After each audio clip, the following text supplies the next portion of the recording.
Welcome to Fresh Bread with Raymond McCulloch. Raymond is the former editor of Irish Christian magazine Bread, and with his wife Jerry directs Kingdom Come Trust, based in Northern Ireland. He has pastored and led worship for several years in Belfast and is currently involved in music and media production. Hi, I'm Raymond McCulloch. Welcome to episode 17 of our series, Fresh Bread, Your Kingdom Come, based on my book, The Whore and Her Mother, 9/11, Babylon, and the Return of the King. If you've missed the previous shows, don't worry. You can still play or download the podcast of previous shows from our website, kingdomcome.org.uk, or you can read the first few chapters of the book for free there, and you can download the relevant prophetic passages for your own study. You'll also find more information about the music and the content of each show, and you can read all the encouraging emails we receive about this and our previous shows. Here is one of them. Outstanding and standing out. Great to hear. Bless you, Pastor Raymond. Martin Sullivan, USA. If you want to contact us, our email address is simply raymond@kingdomcome.org.uk, or just use the form on our website, kingdomcome.org.uk. In previous weeks, we've covered the preface, introduction, and the first 11 chapters of the book. Before we begin chapter 12, we're going to listen to Don and Margie Beaton from Nova Scotia, Canada, with a tune called Saved by the Milkman.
Chapter 12, The Mark of the Beast. Revelation 14, verses 9 to 12. A third angel followed them and said in a loud voice, If anyone worships the beast and its image, and receives its mark on their forehead or on their hand, they too will drink the wine of God's fury, which has been poured full strength into the cup of his wrath. They will be tormented with burning sulphur in the presence of the holy angels and of the Lamb, and the smoke of their torment will rise for ever and ever. There will be no rest, day or night, for those who worship the beast and its image, or for anyone who receives the mark of its name. This calls for patient endurance on the part of the people of God, who keep his commands and remain faithful to Jesus. The beast, or Antichrist, will cause everyone under his rule to receive a mark. God's wrath will be poured out upon all those who receive this mark. Therefore, not a good idea to receive it? Well, it certainly isn't, but there's more to it than that. Refusing to receive the mark will bring dire consequences from those who govern under the beast. That is why, in verse 12, this calls for patient endurance on the part of the people of God, who keep his commands and remain faithful to Jesus. Revelation 13 gives more details of the beast and this mark. Verses 1 to 18. The dragon stood on the shore of the sea, and I saw a beast coming out of the sea. It had 10 horns and 7 heads, with 10 crowns on its horns, and on each head a blasphemous name. The beast I saw resembled a leopard, but had feet like those of a bear, and a mouth like that of a lion. The dragon gave the beast his power and his throne and great authority. One of the heads of the beast seemed to have had a fatal wound, but the fatal wound had been healed. The whole world was filled with wonder and followed the beast. People worshipped the dragon because he had given authority to the beast, and they also worshipped the beast and asked, "Who is like the beast? Who can wage war against it?" The beast was given a mouth to utter proud words and blasphemies, and to exercise its authority for 42 months. It opened its mouth to blaspheme God, and to slander his name and his dwelling place, and those who live in heaven. It was given power to wage war against God's holy people, and to conquer them, and it was given authority over every tribe, people, language, and nation. All inhabitants of the earth will worship the beast, all whose names have not been written in the Lamb's book of life, the Lamb who was slain from the creation of the world. Whoever has ears, let them hear. If anyone is to go into captivity they will go. If anyone is to be killed with the sword they will be killed. This calls for patient endurance and faithfulness on the part of God's people. Then I saw a second beast coming out of the earth. It had 2 horns like a lamb, but it spoke like a dragon.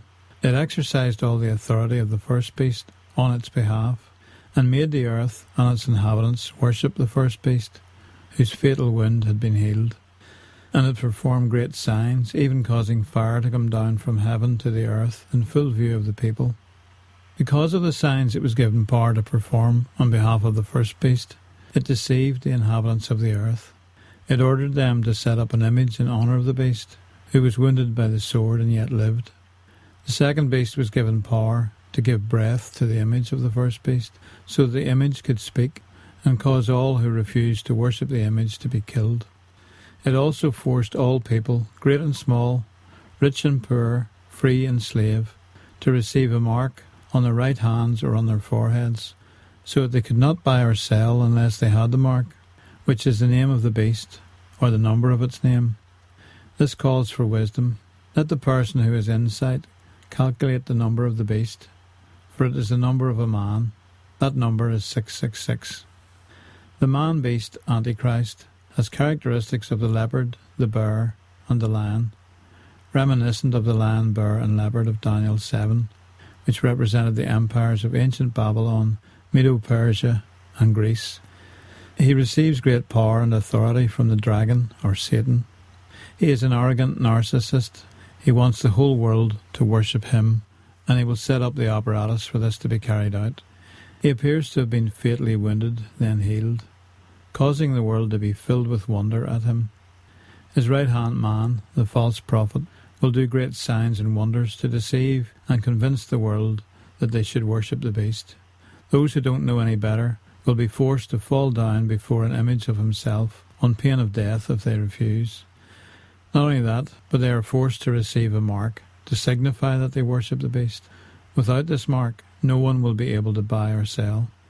The scarcest commodity will be food, and without the mark, no one will be able to buy any food. How can we live then, if we refuse to accept the mark? The short answer is that many will not. they will be executed for refusing this mark as an example to others. Even if they are far enough away from the beast's kingdom, the 10 nations we've talked about, to escape death, we will need to trust in God's miraculous provision and protection simply to survive. Many people believe that the mark refers to the insertion of an RFID chip under the skin to identify and keep tabs on each person, in the same way that we do with our pets at the moment. Those rich people who are afraid of their children being kidnapped have used this technology on their offspring so that they can be tracked if the worst happens. As this chip can store data, it could be used to replace the credit card so that no one could buy or sell without it. This may be what it means, but I really don't know the answer to that. It would seem significant that the provisions of the March 2011 healthcare bill, just introduced in the United States, require an RFID chip to be inserted in each US citizen within 3 years in order to store their medical and financial data. 666, the number of the beast. The mark represents the name of the beast, or the number of his name, which we are told is 666. There's been so much crazy speculation over this number and what exactly it means. All kinds of people have been found to fit this number by substituting numbers, gematria, for the letters of a name, and then adding this up to get 666. Suggestions have included the Emperor Nero, Muhammad, and the Roman Catholic papacy. Personally, I think such people are adding 2 and 2 and getting 5. Here's a thought.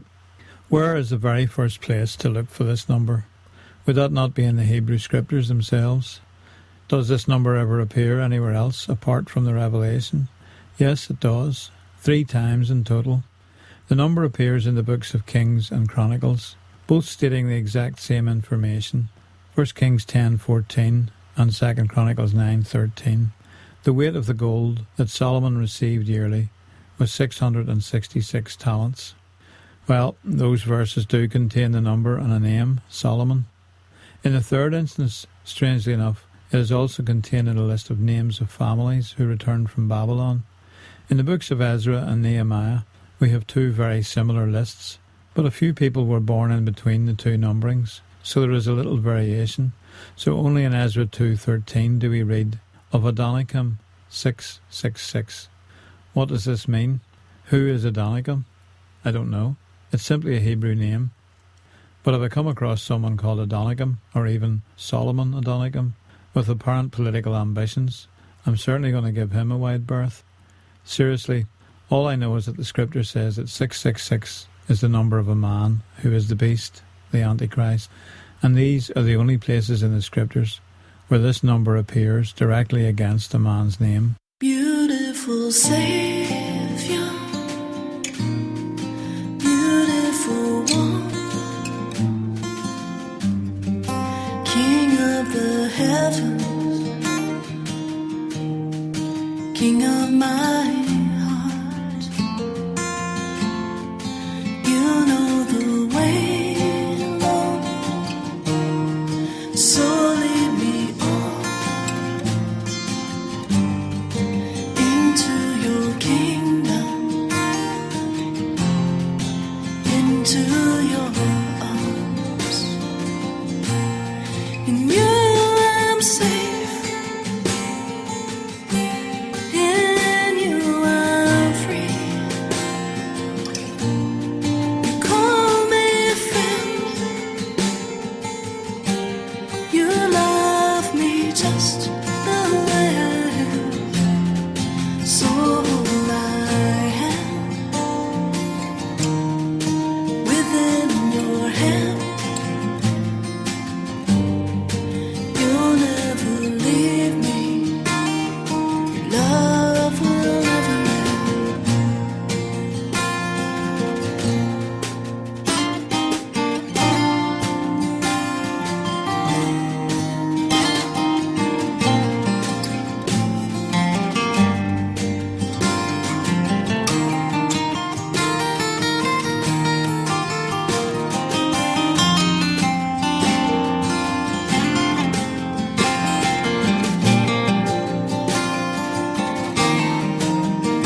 was Jennifer Haycraft from Missouri, USA, and Beautiful Saviour. In chapter 7, Daniel had a dream of 4 great beasts, each representing a different empire. Verses 2 to 6, Daniel said, "In my vision at night I looked, and there before me were the 4 winds of heaven churning up the great sea. 4 great beasts, each different from the others, came up out of the sea. The first was like a lion, and it had the wings of an eagle. I watched until its wings were torn off, and it was lifted from the ground, so that it stood on 2 feet like a human being, and the mind of a human was given to it. And there before me was a second beast, which looked like a bear. It was raised up on one of its sides, and it had 3 ribs in its mouth between its teeth. It was told, 'Get up and eat your fill of flesh.' After that I looked, and there before me was another beast, one that looked like a leopard, and on its back it had 4 wings like those of a bird.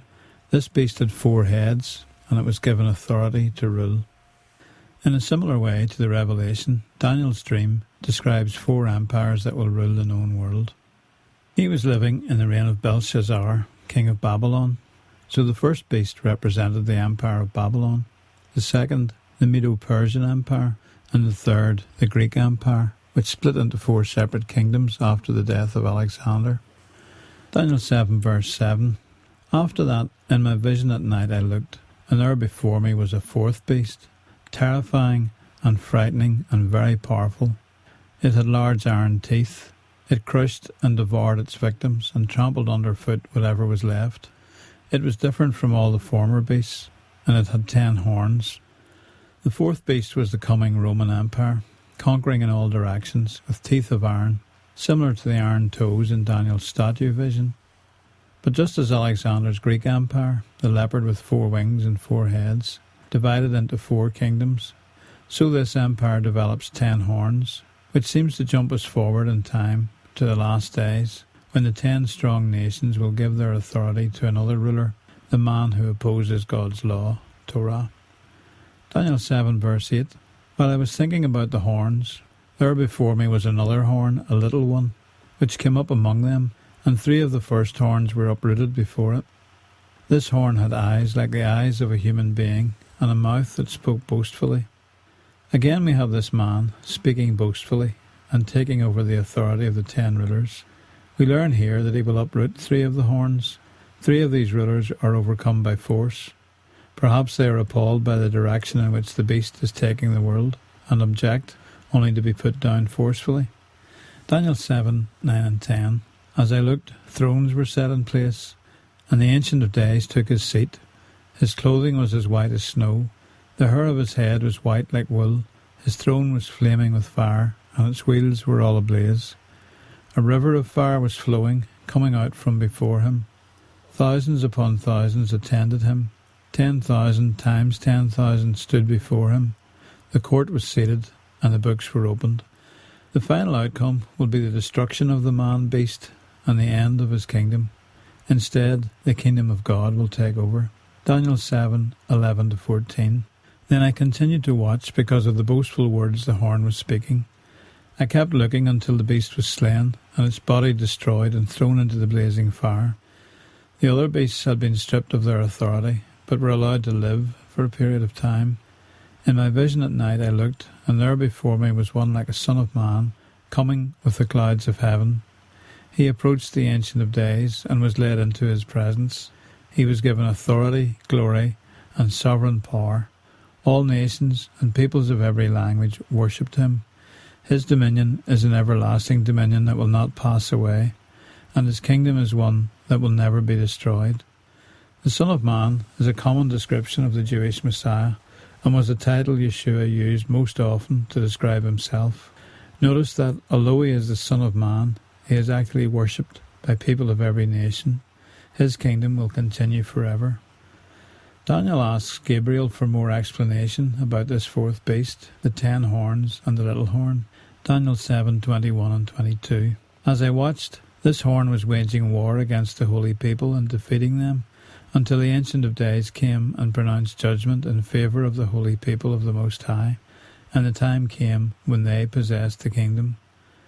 The little horn, man-beast, is most often defined in terms of what he is against, which is why we often refer to him as the Antichrist or Anti-Messiah. He wages war against God's people and defeats them. He exalts himself above all that is called God and is opposed to God's law, the Torah.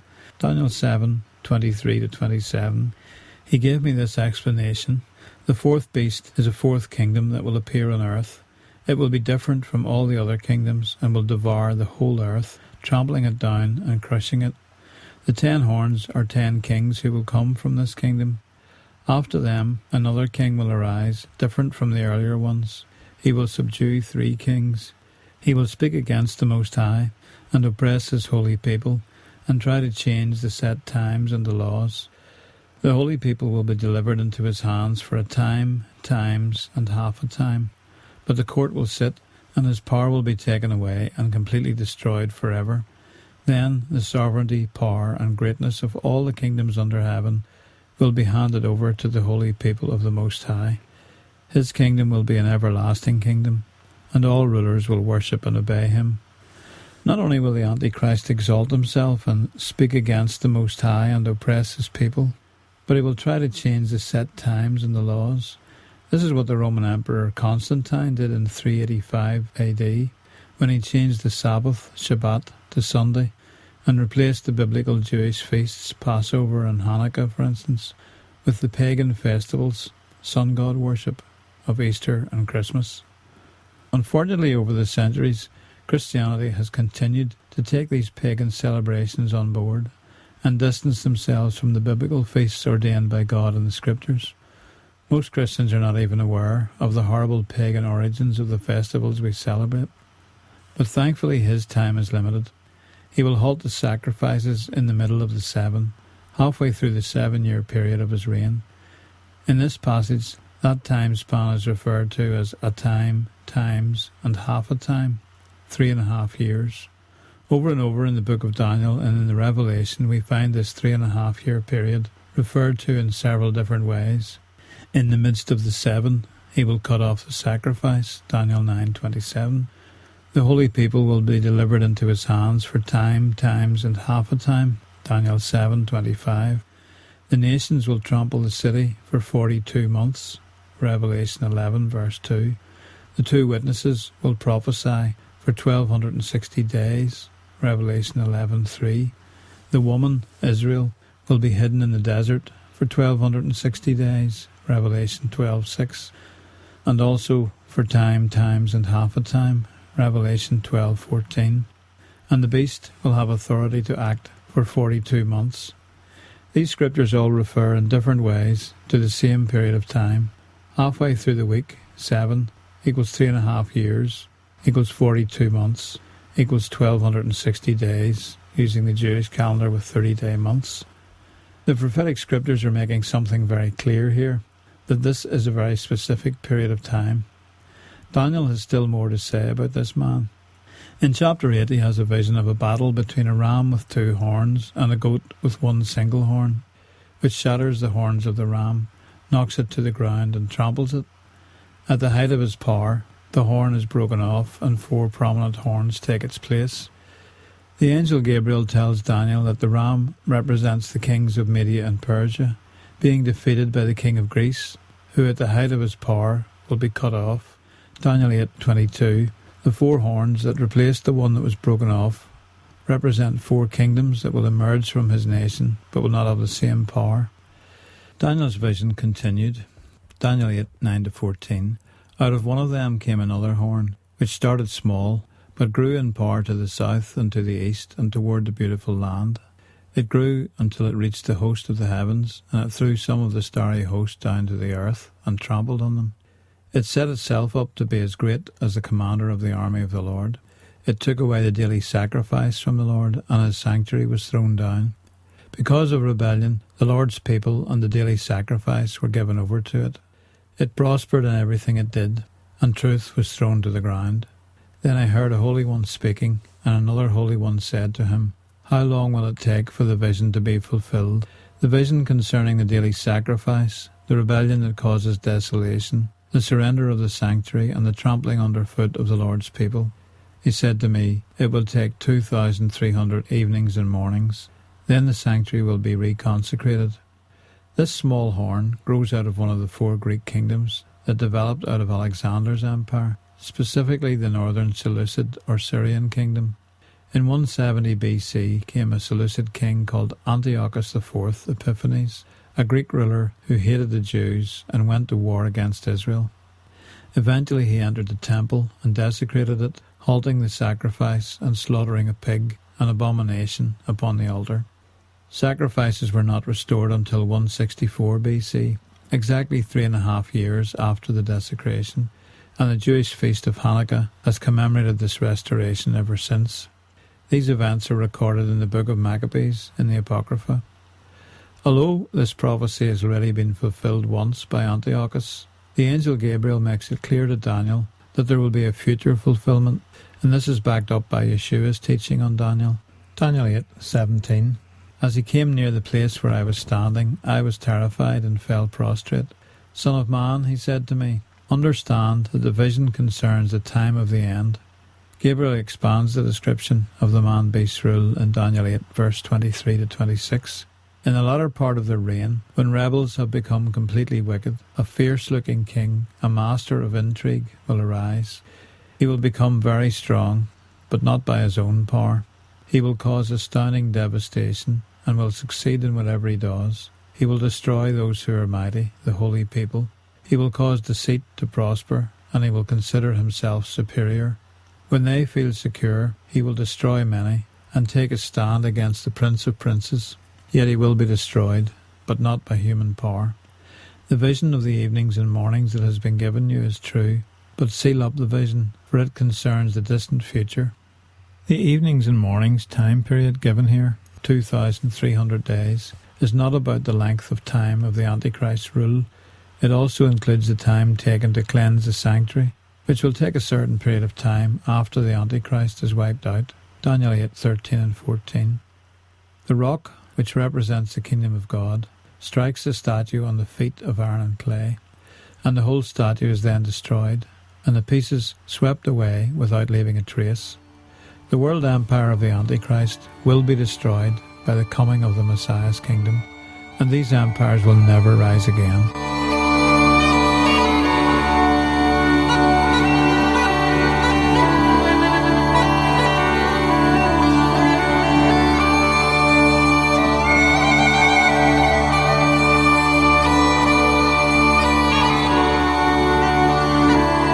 Join us again next week for Chapter 13, The Great Tribulation. Remember, if you want to buy the book, The Whore and Her Mother, in Kindle or paperback edition, go to our website, kingdomcome.org.uk. Slán agus Banagia. Bye, and God bless.